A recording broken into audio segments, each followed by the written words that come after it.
नमस्कार, आज बात करते हैं बी फास्ट टेस्ट। स्ट्रोक पहचानने का सबसे आसान तरीका है ये। नमस्ते, मैं हूँ डॉक्टर सुचारदानंद, सीनियर कंसल्टेंट न्यूरोलॉजी, और आज हम बात करेंगे एक ऐसी मेडिकल इमरजेंसी के बारे में जिसमें हर सेकंड बहुत कीमती होता है, और वो है स्ट्रोक। स्ट्रोक एक ऐसी कंडीशन है जो अचानक आती है, लेकिन अगर हम उससे पहचानने में टाइम दें तो पेशेंट का जीवन भी बचाया जा सकता है और उनका नॉर्मल जीवन जीने का चांस भी बन सकता है।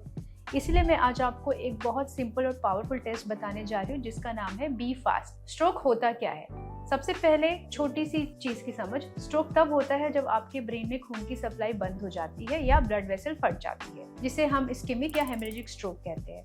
इससे दिमाग के सेल्स में ऑक्सीजन नहीं मिलती है और ऑक्सीजन ना मिलने के कारण जो ब्रेन सेल्स है वो डैमेज होने लगती है और डैमेज परमानेंट भी हो जाता है। और ये इस स्ट्रोक कंडीशन में हर एक सेकंड हमारे लिए बहुत जरूरी है। कहते हैं अगर टाइम इज ब्रेन, हर एक मिनट में 20 लाख ब्रेन सेल्स खत्म हो जाते हैं। तो अगर आपके स्ट्रोक के कोई भी साइंस मिल रहे हैं तो तुरंत ही आपको जाके हॉस्पिटल में मिलना चाहिए और ट्रीटमेंट स्टार्ट करवाना चाहिए। तो how to remember? Be fast. B for balance.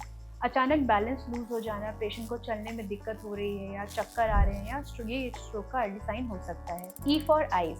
अचानक से एक या दोनों आंखों में दिखाई देना कम हो जाना या धुंधला दिखने लगना भी एक वार्निंग साइन है। कई लोग इसे इग्नोर कर जाते हैं सोचकर कि कुछ देर में अपने आप ठीक हो जाएगा, पर अगर ये स्ट्रोक है तो देर महंगी पड़ सकती है। थर्ड साइन होता है आपका एफ फॉर फेशियल एसिमेट्री, जिसके अंदर चेहरे का एक तरफ से पैरालाइज हो जाना और आपका स्माइल जो है एसिमेट्रिकल होगा। फिर ए फॉर आर्म्स। इसमें आप पेशेंट को बोले दोनों हाथ ऊपर उठाए और सपोज पेशेंट हाथ नहीं उठा पाता या एक हाथ को ऊपर की पोजीशन में होल्ड नहीं कर पाता तो होता है आर्म वीकनेस। देन होता है speech. S for speech. Patient को कुछ भी बोलने में दिक्कत हो रही है या वो क्लैरिटी से नहीं बोल पा रहा है या रुक रुक के बोल पा रहे हैं, उनकी स्पीच जो है वो क्लियर नहीं है। और टी फॉर टाइम। अगर इसमें से आपको कोई भी सिम्टम्स आ रहे हैं तो टाइमली इंटरवेंशन जो है वो सबसे इम्पॉर्टेंट है।